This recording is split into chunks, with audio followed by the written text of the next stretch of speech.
ఓం శ్రీ విఘ్నేశ్వరాయ నమః. ఓం శ్రీ మాత్రే నమః. ఓం శ్రీ గురుభ్యో నమః. ఓం శ్రీ సద్గురు అంతర్ముఖానంద వేదవ్యాస భట్టారక జగద్గురు శ్రీ కృష్ణ పరంబ్రహ్మణే నమః. శ్రీమద్దేవి భాగవత మహత్యం భాగం 232 దశమ స్కందం అధ్యాయం 5. విష్ణుమూర్తి అభయం ఇచ్చాడు. నిన్న వింధ్య పర్వతం గురించి వాళ్ళకి చెప్తే అభయం ఇచ్చాడు విష్ణుమూర్తి అని చెప్పుకున్నాం. ఇంకా అధ్యాయం 5లో దేవదేవ మహావిష్ణు సృష్టి స్థితి లయ కారణ వింధ్య పర్వతం సూర్య భగవానుడిని అడ్డుకుంది. మేమంతా భోగ భాగ్య రహితులమైపోయాం. ఏమి చెయ్యాలో ఎక్కడికి పోవాలో దిక్కు తోచక నీ సన్నిధికి వచ్చాం. నువ్వే కాపాడాలి అని మొరపెట్టుకున్నారు. దేవతలారా, చరాచర జగత్తుకంతటికి కన్న తల్లి శ్రీ మాత ఆ దేవిని నిరంతరం అర్చించే అగస్త్య మహర్షి వారణాసిలో ఉన్నాడు. మహా తేజస్వి. అతడు వింధ్య గర్వాన్ని అనగొడతాడు. ముక్తి ధామమైన ఆ కాశీకి వెళ్లి అగస్త్యుణ్ణి అభ్యర్థించండి. విష్ణుమూర్తి చెప్పిన ప్రకారం దేవతలందరూ కాశీకి వెళ్లారు. భక్తియుక్తులై మణికర్ణికలో సచేర స్నానాలు చేశారు. దేవ పితృతర్పణాలు విడిచిపెట్టారు. దాన ధర్మాలు చేశారు. అగస్త్యుడి ఆశ్రమం చేరుకున్నారు. ప్రశాంతమైన వాతావరణం, గుబురుగా ఎదిగిన చెట్లు, మయూర సారస హంస చక్రవాకాలు గుంపులు గుంపులుగా సంచరిస్తున్నాయి. వ్యాఘ్ర శార్దూలాది క్రూరముగాలు సైతం నిశ్శబ్దంగా ప్రసన్నంగా తపస్సులాగా ఉన్నాయి. కుటీరంలో మహర్షి ధ్యానంలో కూర్చుని ఉన్నాడు. దేవతలు ఆటే అలికిడి చేయకుండా వెళ్లి సాష్టాంగపడ్డారు. బ్రాహ్మణోత్తమ, పరమపూజ్య, వాతాపి బలనాశక, కుంభ సంభవ, లోపాముద్రావతి, మిత్రావరుణ నందన, సర్వ విద్యానిధి, శాస్త్రనిధి, నువ్వు ఉదయిస్తే జల ప్రవాహాలు తేరుకుంటాయి, రెల్లు దుబ్బులు వికసిస్తాయి. రావణుడంతటి వాడు నీ భక్తుడు, జటామండల ధారి, శిష్య బృంద విహారి, నమో నమః. దేవతా స్తుత్య గుణరాశి, ఆపోషిత వారాశి అంటే సముద్రాలను ఆపోషణం పట్టినవాడా, సముద్రం వాటర్ అంతా తాగేసాడు కదా. శరణు శరణం స్వామి, శరణు శరణం. వింధ్య పర్వతానికి గర్వభంగం చేసి లోకాలను కాపాడు. దేవతల స్తుతిని అభ్యర్థనను ఆలకించిన అగస్త్యుడు ప్రసన్నుడై మెల్లగా కన్నులు విప్పాడు. మీరంతా ఉత్తమోత్తములు, దేవతలు, త్రిభువనేశ్వరులు, భువనేశ్వరులు, లోకపాలకులు, మహాత్ములు, నిగ్రహానుగ్రహ సమర్థులు, తిరుగులేని వజ్రాయుధం చేతబట్టిన ఇంద్రుడున్నాడు. హవ్య కవ్య వాహకుడు అగ్ని ఉన్నాడు. దేవతలకు అతడే కదా ముఖస్థానీయుడు. రాక్షస గణాలను గడగడలాడించగలిగిన వరుణుడున్నాడు, యముడున్నాడు. వీరిలో ఏ ఒక్కరు తలుచుకున్నా వింధ్య పర్వతానికి శృంగ భంగమైపోతుందే.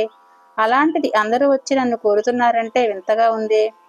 మహర్షి, వింత ఏమీ లేదు. ఇది మాకెవరికీ సాధ్యం కాదు. విష్ణుమూర్తి సూచనపై నిన్ను అభ్యర్థిస్తున్నాం. నువ్వే సమర్థుడివి. నిశ్చేష్టమైపోయిన ముల్లోకాలను కాపాడే శక్తి నీకే ఉంది. సూర్యుడికి గతి కల్పించు, ఇంద్రుడికి సన్మతి పుట్టించు. నీ తేజస్సుకి లొంగుతాడు, నమ్రుడవుతాడు. కేవలం ఈ పని మీదనే వచ్చాం.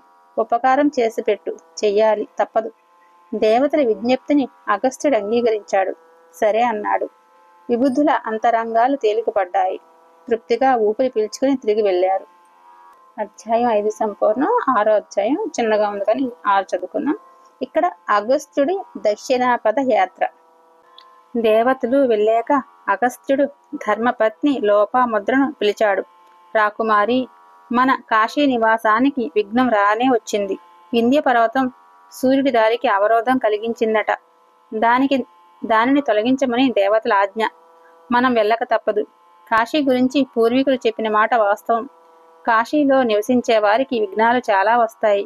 అయినా ముముక్షువులు అవి ముక్తాని కాశీని విడిచిపెట్టకూడదన్నారు. అన్నట్టుగానే అంతరాయం రానే వచ్చింది.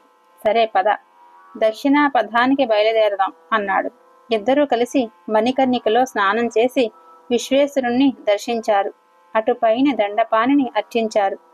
కాల భైరవమూర్తిని సందర్శించారు. కాలరాజా, మహాబాహు, భయనాశక, కాశీ పట్టణానికి నువ్వు ప్రభువవు. కాశీవాసులకు కలిగే విఘ్నాలను అన్నిటినీ తొలగించేవాడవు, భక్తులను రక్షించేవాడవు. నన్నెందుకు దూరం చేస్తున్నావు? స్వామి, నేను చేసిన అపరాధం ఏమిటి? ఎవరి మీదనైనా అపవాదులు వేశానా? అసత్యాలు పలికానా? లోభగుణానికి లొంగిపోయానా? ఏ పాపం చేశానని నాకు ఈ శిక్ష విధిస్తున్నావు? ఎందుకు వెళ్ళగొడుతున్నావు? సాక్షి గణపతి, విఘ్న నివారణ, నీకు కోపం వచ్చిందా? కాశీని విడిచి వెళ్ళవలసిన అవసరాన్ని ఎందుకు కల్పించావు?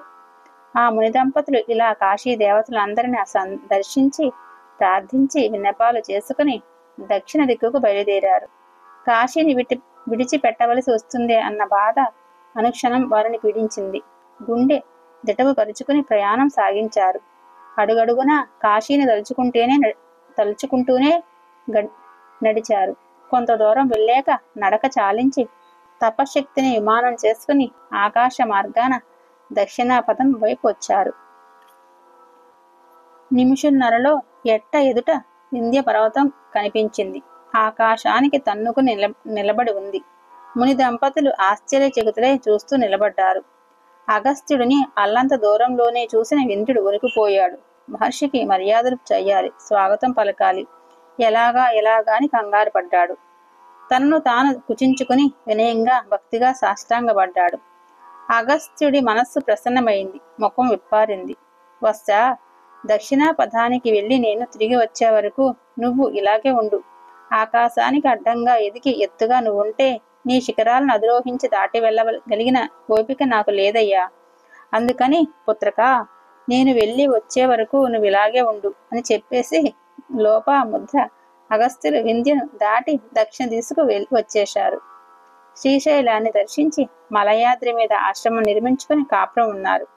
అగస్త్యుడి అభ్యర్థన మేరకు శ్రీ మన్మహాదేవి వింధ్య పర్వతాన విడిది చేసింది. భక్తాగ్రేసుడి అర్చనను తానే అందుబాటులో నిలిచింది. వింధ్యవాసినిగా ప్రసిద్ధికెక్కింది అక్కడమాట వింధ్యాచలవాసిని. స్వయంభూ మనువు ఈ వింధ్యవాసుని ఉపాసించాడని నారాయణ మహర్షి నారదుడికి చెప్పిన వృత్తాంతాన్ని సూతుడు శౌనకాది మహర్షులకు వినిపించాడు. ఈ ఉపాఖ్యానం పుణ్యప్రదం, పాపనాశకం.